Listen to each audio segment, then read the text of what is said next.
I want to welcome everyone for being here. Our event is entitled How U.S. Wealth Firms Can Scale Faster with Compliance Intelligence.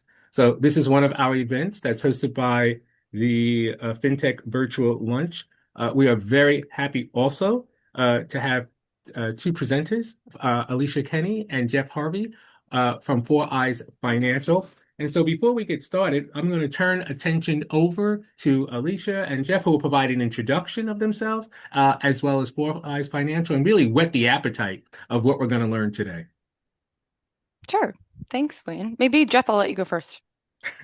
Well, thank you, everybody. I'm Jeff Harvey. I'm the head of growth for Four Eyes Financial, and we're excited to be speaking with you today. Thanks for joining. And hello, I'm Alicia Kenny. I'm the director of marketing for Four Eyes. Been with the company 3 years, started on the client side, doing implementations, working with them directly, doing some conversion projects, as well as working on our core products. Now I handle growing the business in Canada and the US. So happy to be here. Excellent. Um, And with that, I think I'll quickly give an overview of Four Eyes, if you don't mind, Wayne. Sure. So Four Eyes is a wealth tech company that services the Canada and the US markets. Our clients have cross-border operations, and they size anywhere from 20 advisors to 800 advisors. And the Four Eyes journey itself really started in 2015. We have two co-founders, and they were observing a need to remove the friction and inefficiencies caused by siloed systems and manual processes. So they built a platform for wealth management firms to grow and scale their businesses alongside, as we know, ever-changing regulatory requirements. So if you look up what our platform does, we describe it as an end-to-end compliance platform. And I'm realizing that I probably should be skipping over my slides here. We call it an end-to-end compliance platform, and we're able to call it an end-to-end platform because we've architected it in a way that is data first. So we leverage the data and have the ability to leverage that data across any tool we want to build on top of it. And that's really essentially what we did. So as you can see by our sort of overview chart here, we have two core products.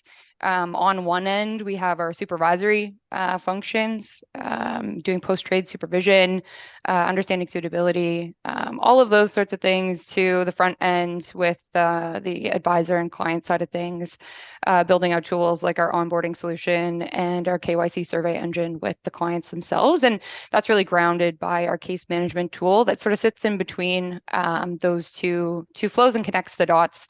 So end to end and sort of everything in between is really the goal of our platform, at the core of it really being a compliance tool. So we'll speak a little bit about the context and the experience that we've had in growing this business and building these products. Well, Lisa, that's a great overview. We certainly do appreciate that. When we kind of think about even the title of this webinar, how U.S. wealth firms can scale faster with compliance intelligence. So, my first question is, what are you seeing as the biggest operational and compliance challenges today in the RAs and the broker-dealer space? And once we identify what those challenges are, just kind of from an education standpoint, what's your observation? Because that'll help us whet the appetite, not only with regards to the solutions that are out there, but even the challenges that are faced as an industry. Yeah. Good question, Wayne. I guess I'll tackle this one. There really is a lot of activity happening in the wealth management industry, and it's a great place to be right now. What we're observing, and it kind of has been part of our business journey as well too, is the gap between kind of growth ambitions and operational reality, kind of where the rubber hits the road.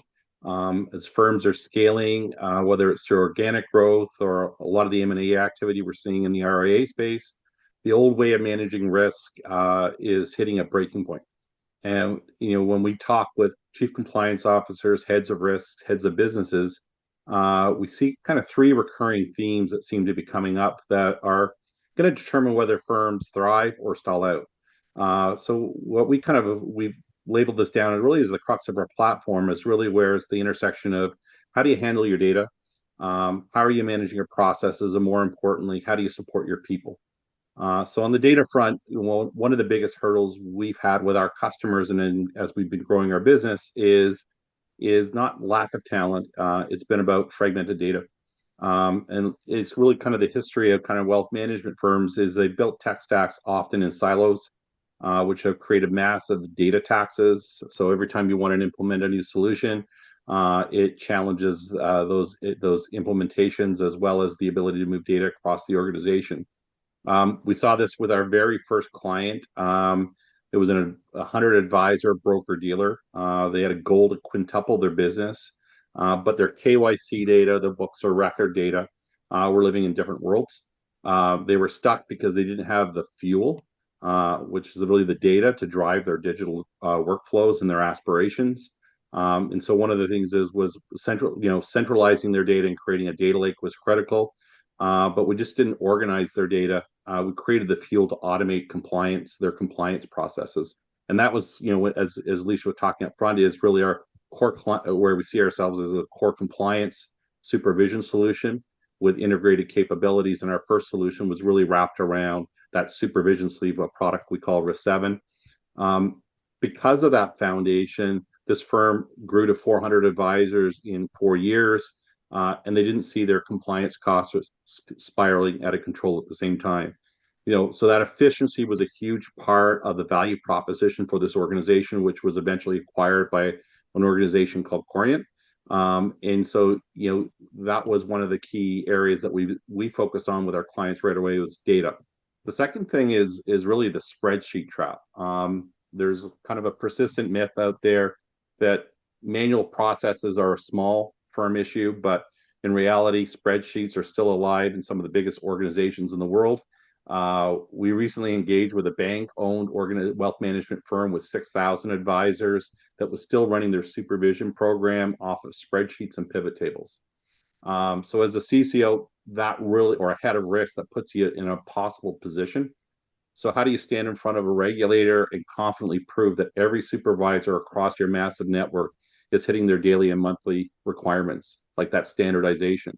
And the issue is you really can't. So relying on spot audits as primary controls isn't a strategy, and just hoping you don't get caught isn't either. So true oversight requires digital audit trail that spreadsheets can't simply provide in today's volume environment. And the last piece is really around people. It's not just this industry, but certainly within the wealth management industry, is we're hitting a silver tsunami, and we're seeing historic transfer of knowledge from the veterans who are retiring. And frankly, compliance has a big branding problem, which is it's not seen as sexy. So it's not attracting young talent.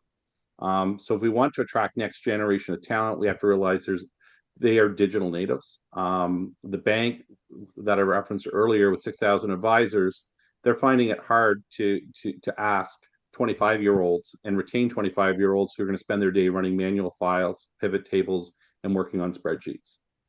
So to win the talent war, we have to design risk programs that let humans do the high value analysis while machines handle routine tasks. If your tech stack looks like 1998 and it feels like 1998 was just yesterday, Wayne, I think we're probably of the same generation. Your workforce will look like that too. And that might work, day to day, but as if you're growing a firm and have a 5-10 year plan, those folks will not be in your organizations. So when we look at these three challenges, we're not talking about a total tech revolution. We're talking about operational maturity. And that's kind of what our technology brings to the table. It starts with data. You can't scale a house on fractured foundations. By breaking down silos and unifying data, you aren't just cleaning up, you're creating the fuel for everything that comes next, Wayne. Yeah. That leads to process. I don't think we're going to be able to kill the spreadsheet. Excel will always have a seat at the table. It drives too many things, but I call it we have to tame the spreadsheet.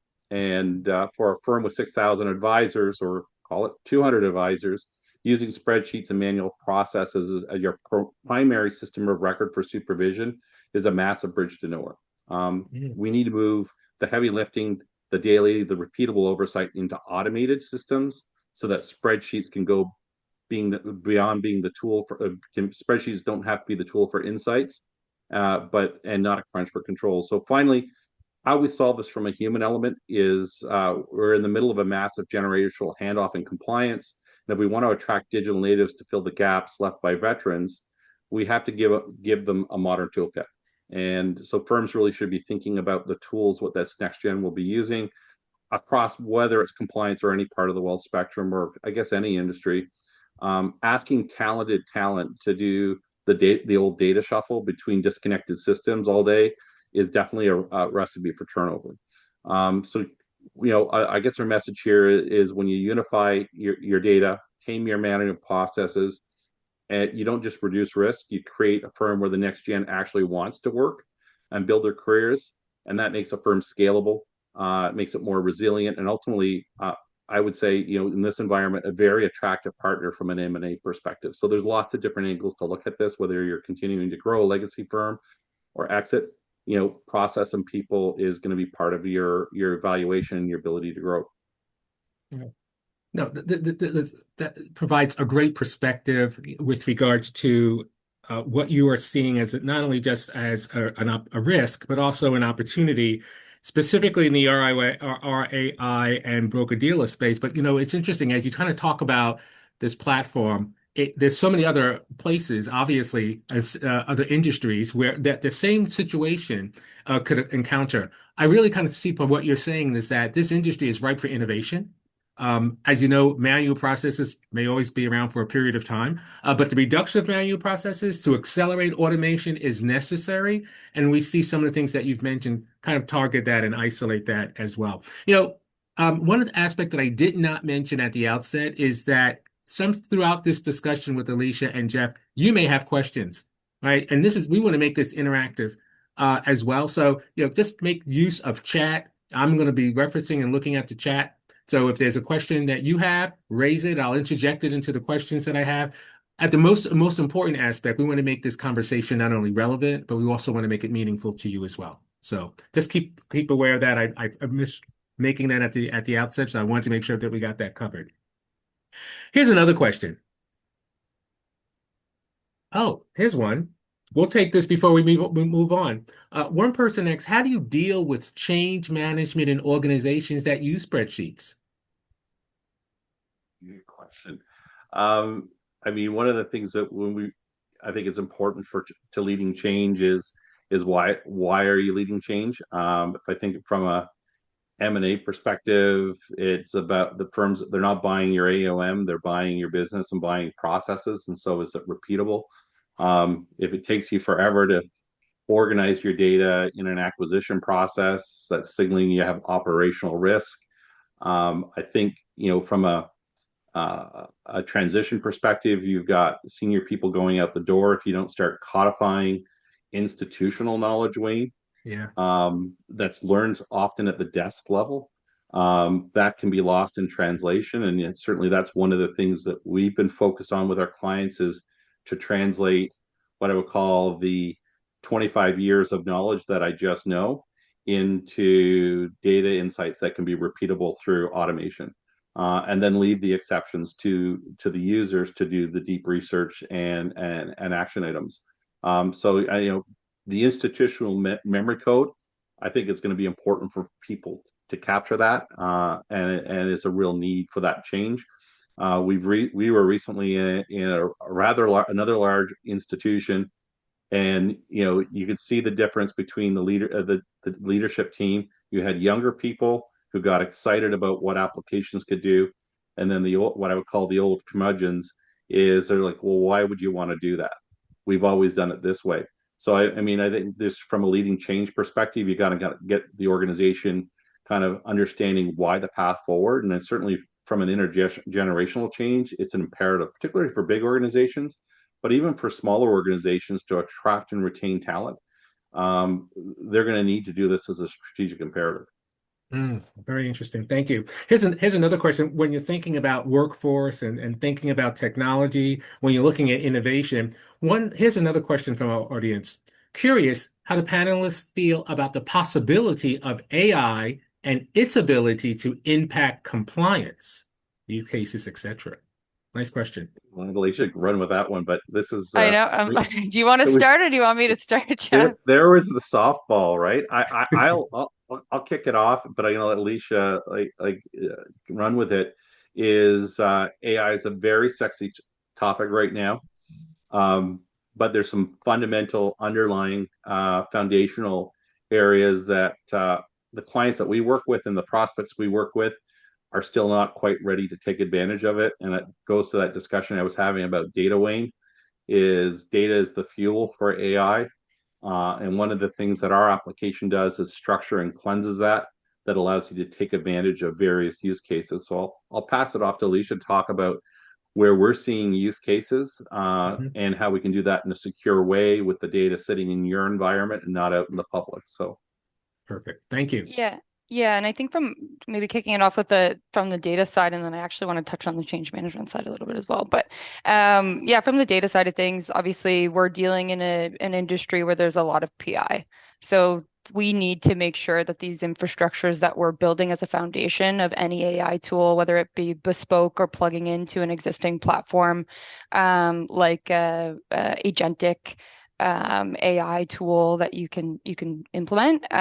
We need to be really responsible about it, and that is really Four Eyes' approach is to be really responsible about the build. And we do have items on our roadmap right now to build into our platform and leverage those AI capabilities in many different facets of the business, and we're very excited about those. And I think any technology company or anyone even not in a technology company would be remiss if they're going to put AI to the side and say, it's not something that's going to really impact me for years and years, because it will, and it is.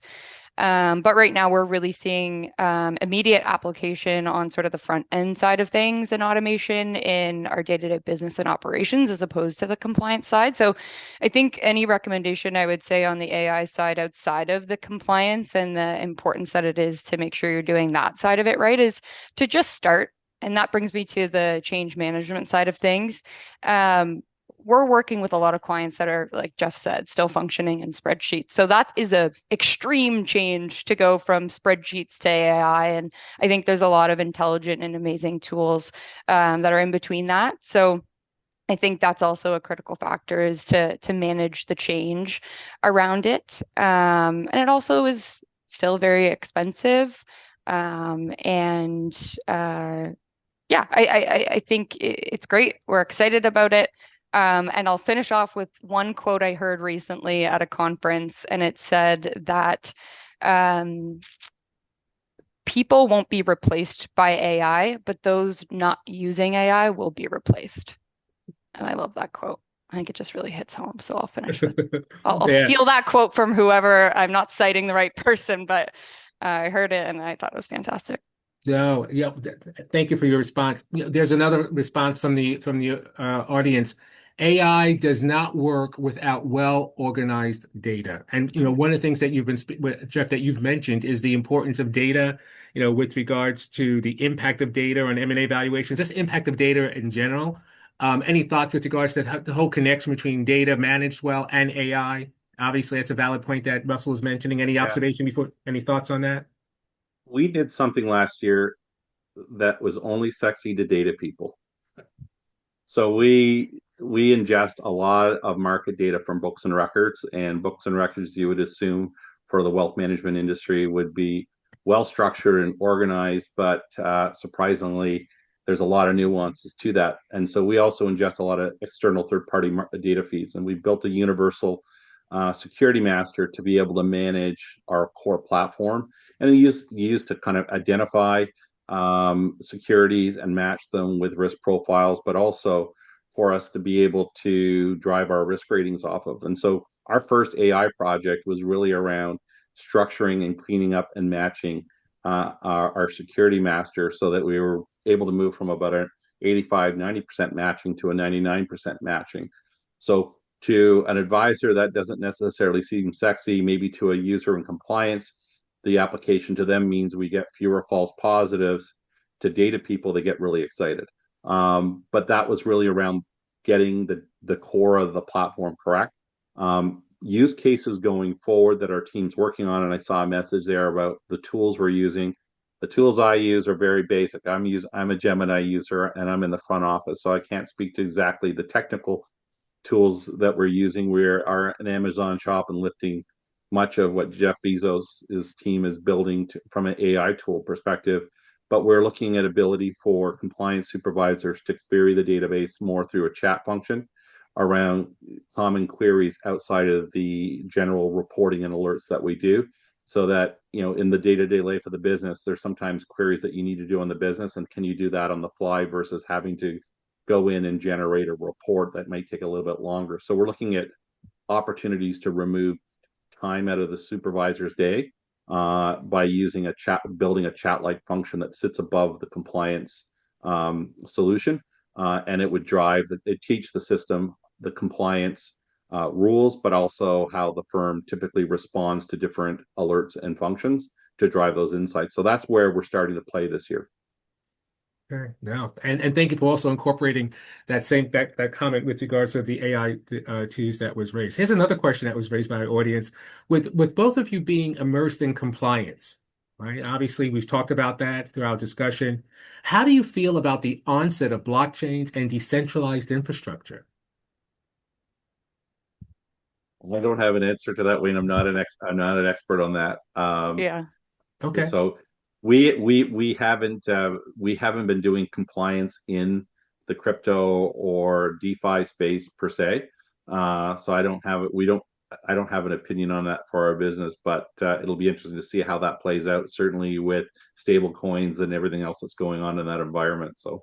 Yeah, yeah. Isn't that interesting? Because when you think about it, there's not a day that passes that I'm not seeing a post on stablecoins, not seeing a coin on blockchain, not seeing a point on how all these, systems and processes are kind of converging and so forth. So it's really interesting when you think about the future. What does this look like 5 years from now? What is this all going to look like 10 years from now? I mean, it's hard for us to even think about that because we just want to get through the here and now in a meaningful way to provide value, not only from an industry perspective, but obviously to the customers and to your network. So we really do appreciate the feedback and the interaction of the audience on questions that we may think about, you may think about, they're thinking about, and kind of sharing that across the board. So thank you. Here's another question. So we've established that technology is important. It's the answer, but the how is where do we want to dive deeper, right? Through this discussion that we have time left for. So it's one thing to have a streamlined journey, but when you're looking at this a platform that you're building and you have, there must be situations that you encounter of legacy systems, actually to uh, um, untangling the legacy systems or multiple vendors or inconsistent data. I mean, these things exist. So what's your thought about this? What are your thought about the minimal requirements that you think is necessary to deliver this type of solution, to your market, RIs and broker dealers? What are you seeing about that in view of all Yeah. the different legacy systems and back-end systems that exist, usually in other infrastructures?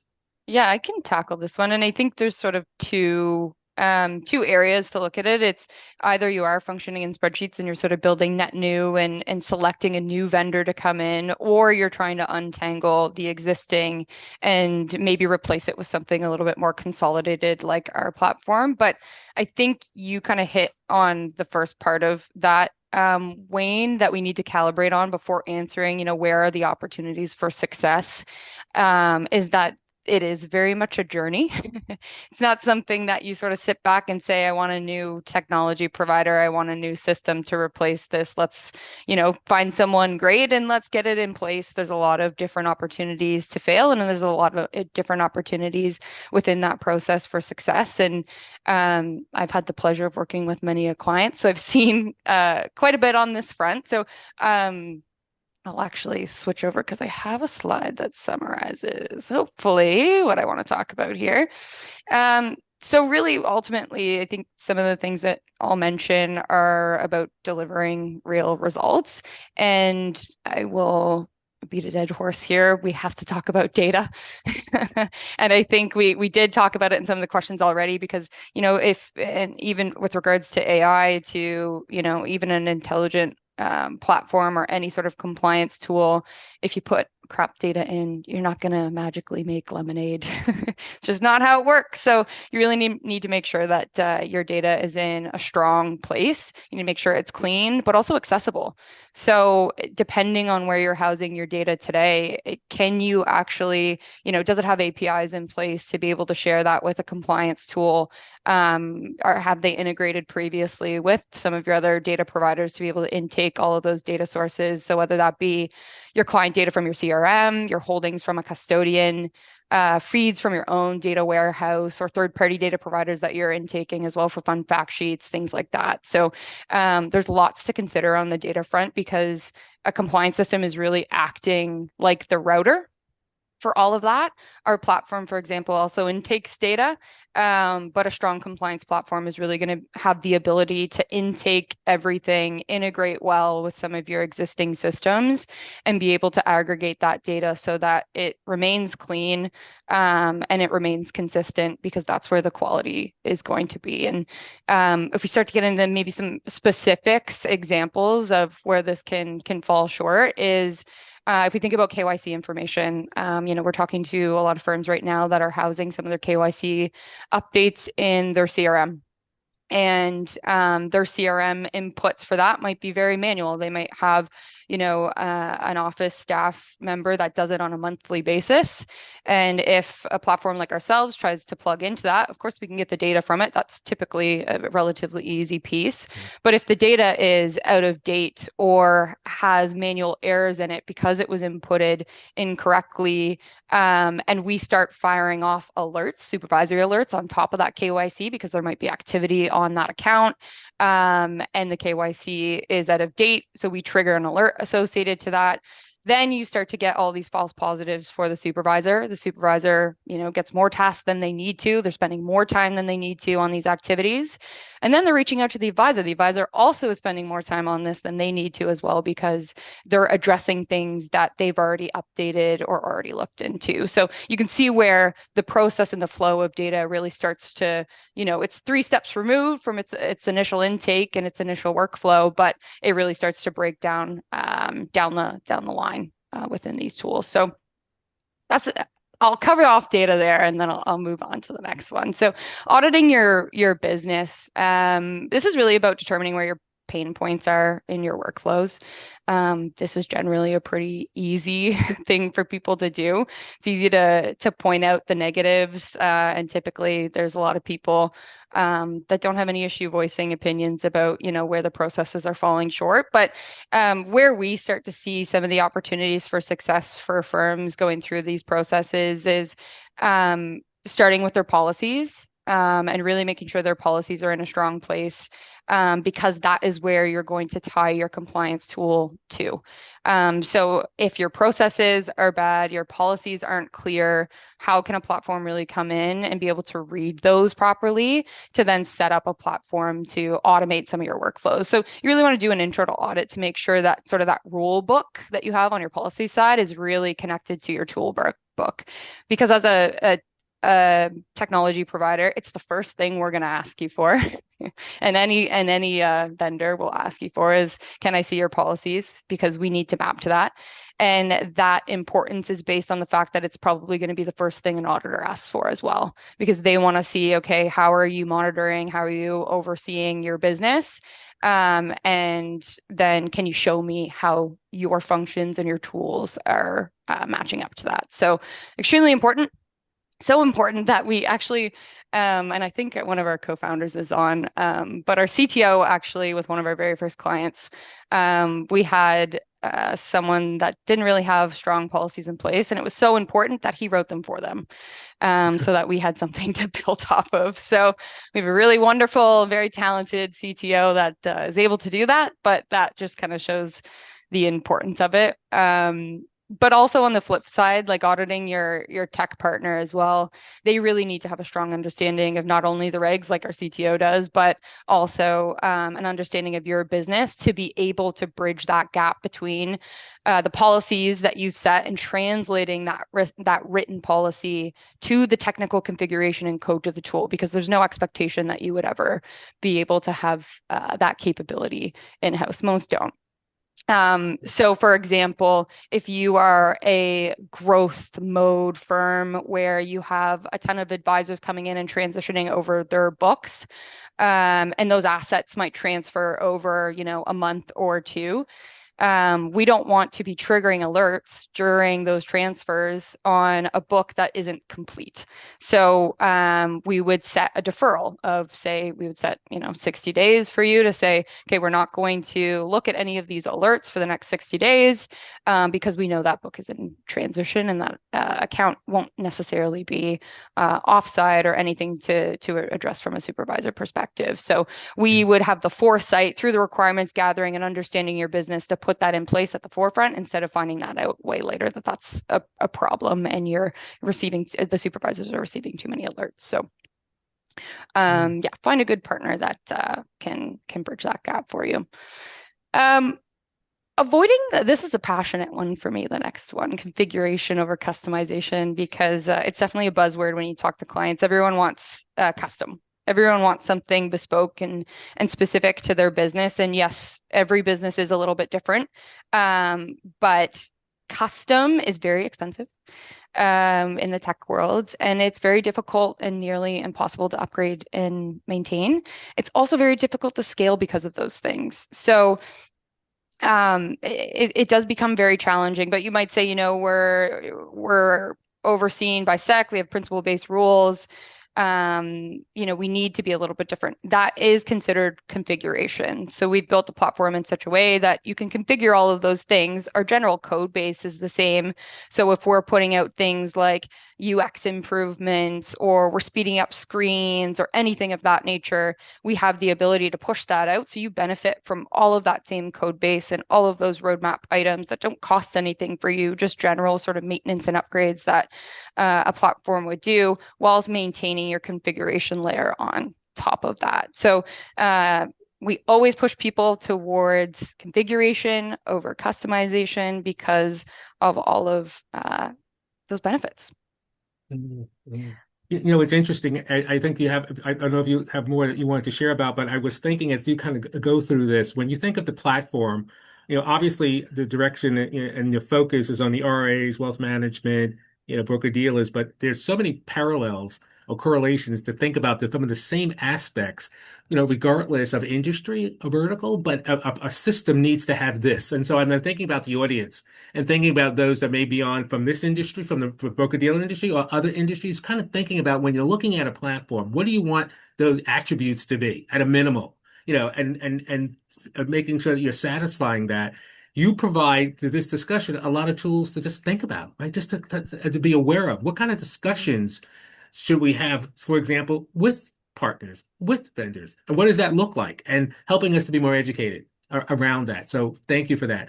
I want to kind of pause because I know that there was a lot of questions from the audience in the past as we kind of wind down our discussion. I want to make sure that the audience gets heard. You mentioned a lot of great points. As we kind of move on in our discussion, some may have some questions or want to share some relevant optics around this. So we're just going to give a couple of seconds for those in our audience to kind of think about that before we kind of go down the next question. But before we even do that, Alicia, is there more content that you want to share about that? I want to make sure that I didn't interrupt that.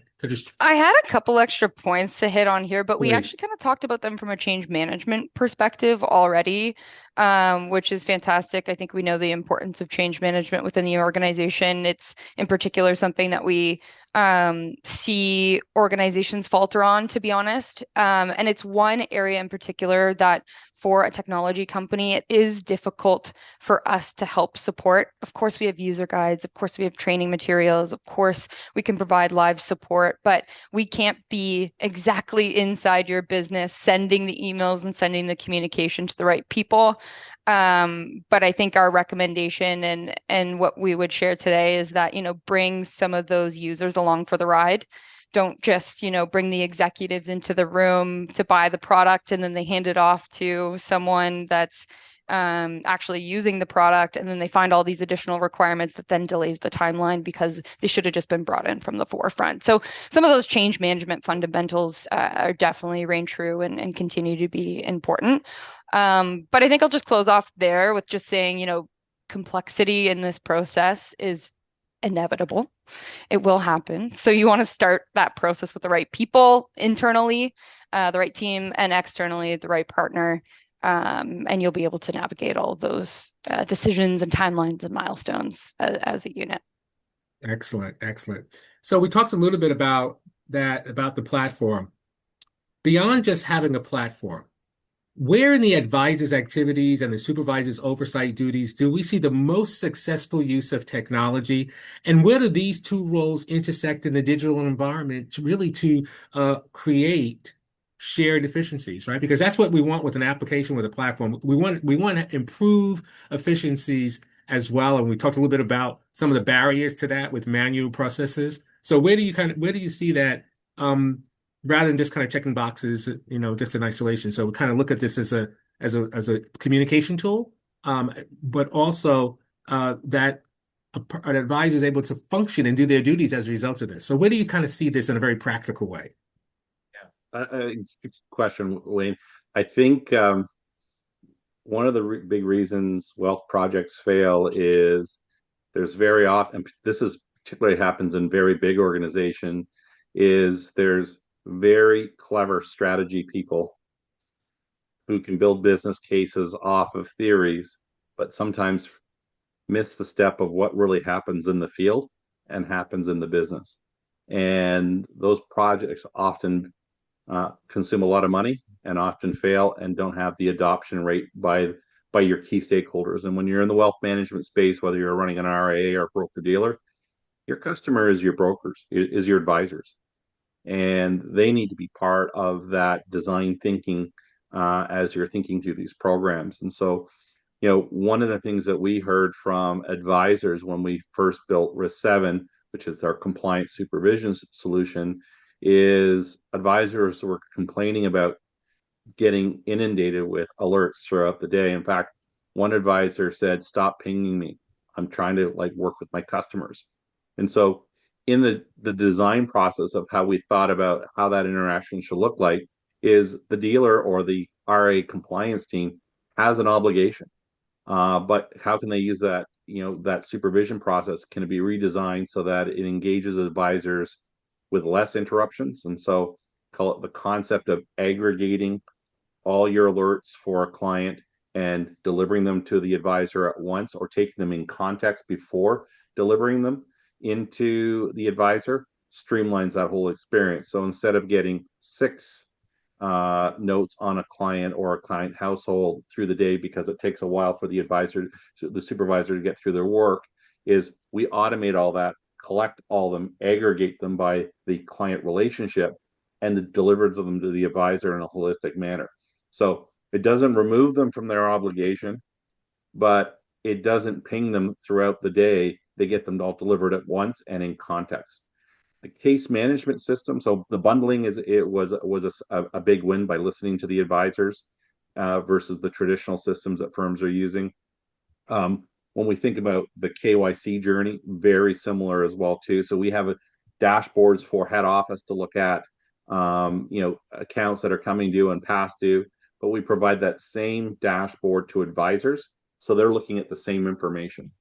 They're not looking at a different system as their KYC Bible. They're looking at the same pane of glass, but one from a compliance lens, one from an advisor client experience lens. So, I mean, that's how you kind of break down barriers. And, when we're talking about change management, you're going to get greater adoption by including the advisor or identifying the pain points in today's experience and removing them as you're rolling out call it the new solution. For us, that's been a big win for our supervision tool. No, that's excellent. Yeah, That's okay. Oh, sorry. Go ahead, Alicia. yeah, I was going to add on to that a little bit with regards to the overall day-to-day. I think Jeff kind of nailed it, though. I don't know if there's any questions that we want to go through, but yeah, I would just reiterate that on the supervisor side and the advisor side, really, like our approach initially with the requirements gathering is we literally want to sit side of desk to these people and say, what does your day-to-day look like? and really understand those processes to say, oh, okay, here's where we can automate this. Here's where we can connect the dots here for you. Here's when we can make this a little bit easier. Here's how you can use our, application configuration tools yourself to be able to navigate some of the issues that you're seeing in a particular area. So whether that be on the supervisor side, making sure that, they can start, are they even starting their day at 8:30? Is the thing that we see a lot. Do they have the tools, the dashboards to come in with their coffee, sit down at 8:30 and be able to start their work? A lot of firms can't. So, and it's shocking. So those are sort of the areas that we really try to improve in the day-to-day lives of the end users. Same thing for the advisors. We're really looking at how do we reduce the noise for them? How do we reduce that compliance tax that they're paying every single day? Fun fact, my partner is actually an advisor. Um, a shameless plug for him. He works for Sun Life Financial. And whenever I ask him or any of his associates, how is work going, they say it's a lot of compliance. It's a Yeah. lot of compliance and things like that. So that's our opportunity, is to really provide and ease some of the day-to-day activities on that side of things. So that being said, there's also sort of the other end of it, looking forward into the future. We talked a little bit about that around bulletproofing your business for the future. And there's a lot of different things that we've talked about to support that. But maybe, yeah, I'll pause there unless, Jeff, you want to touch on that from an audit or reporting or rules and regs Yeah, perspective. But I just add to that is like, yeah, I think you saw up front, Wayne, like our core business, we started our journey with our first customers in scaling compliance. But that led to the broader discussion around data, and those clients had solutions in silos. And so we started doing client onboarding and KYC maintenance because that started collapsing the what I would call the complexity of the tech stack, and started integrating to allow that technology, that data to move across the organization. But a use case that kind of you think about that from a case management perspective is we underestimated the cost of client complaints in the regulatory requirements for a wealth firm. And whether you're working in Canada, the United States, the United Kingdom, as soon as you've got a client complaint, you've got a requirement to investigate and report those client complaints to your regulators. And the cost of actually pulling together the audit trail. And the first thing that a firm does is they go look at the KYC information of the customer. What was the KYC information of the customer at the time of the transaction or the activities? Were the products suitable? And the amount of effort. Some firms have multiple team members that their whole job is to tether together the information across the organization to manage client complaints, whether it's from an internal auditor, from a customer, or from a regulator.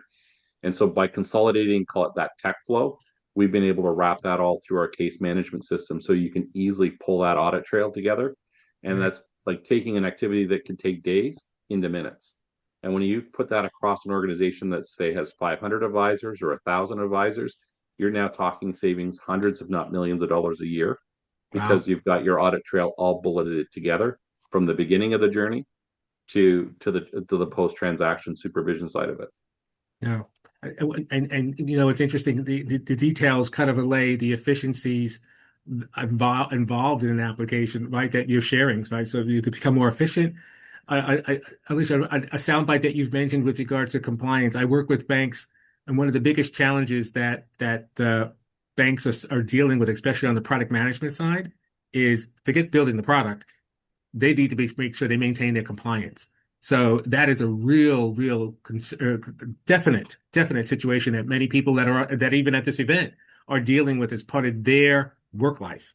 But the question I have, and this is really a final question, we'll have one more question after this, is that, looking ahead, how do you see technology needs changing? Because, when we talked about some of the questions from the audience was, dealing with AI, but dealing with blockchain, dealing with, they didn't mention stablecoin, but I'm sure people thinking about that, or all these different pieces, when it comes to technology. But if we look today and just kind of look forward, what do you envision the technology needs that are going to change, and how is that going to impact your industry and what you're doing day to day? Do you want to start, Jeff, or do you want me to?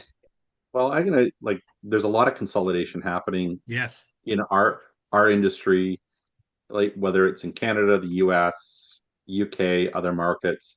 The wealth industry is consolidating, and so where I see this, I just see this accelerating.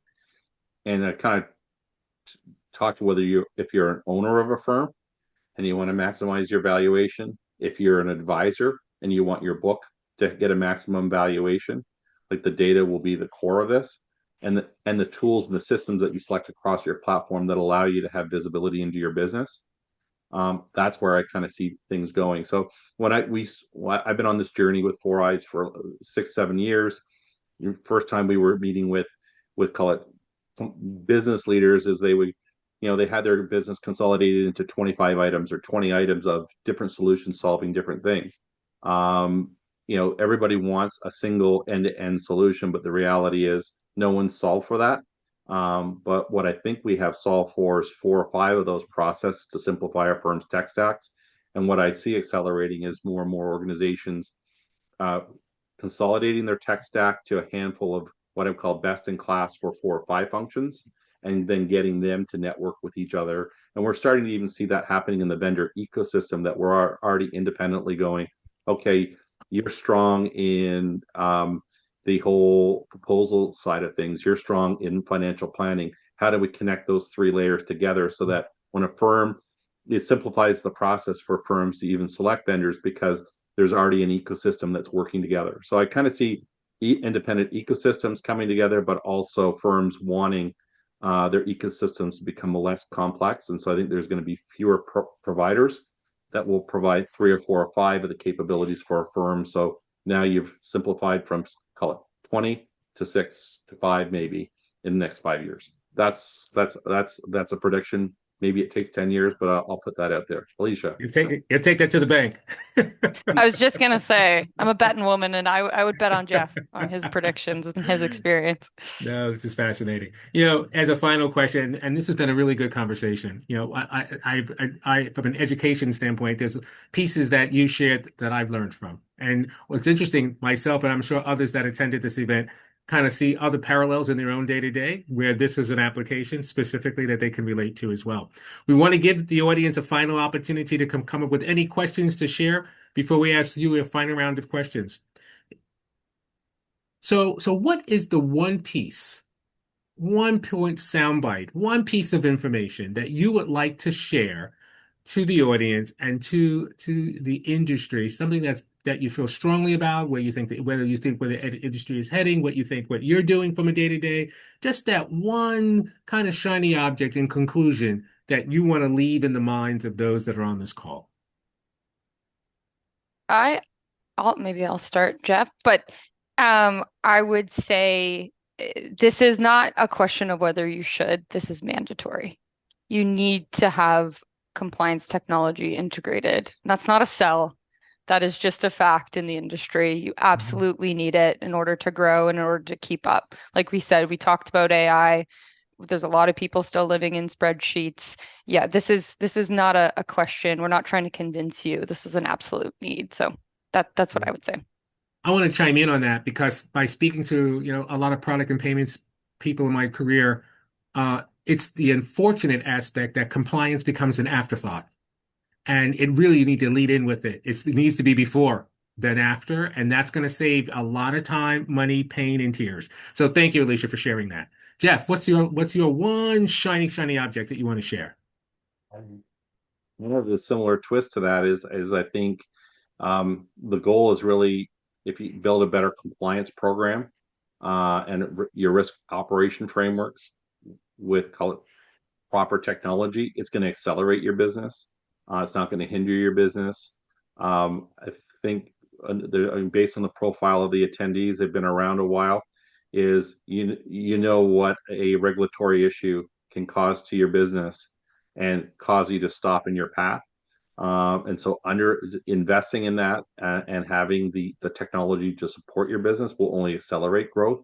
And I think that will be the differentiator between those that continue to grow and those that stall.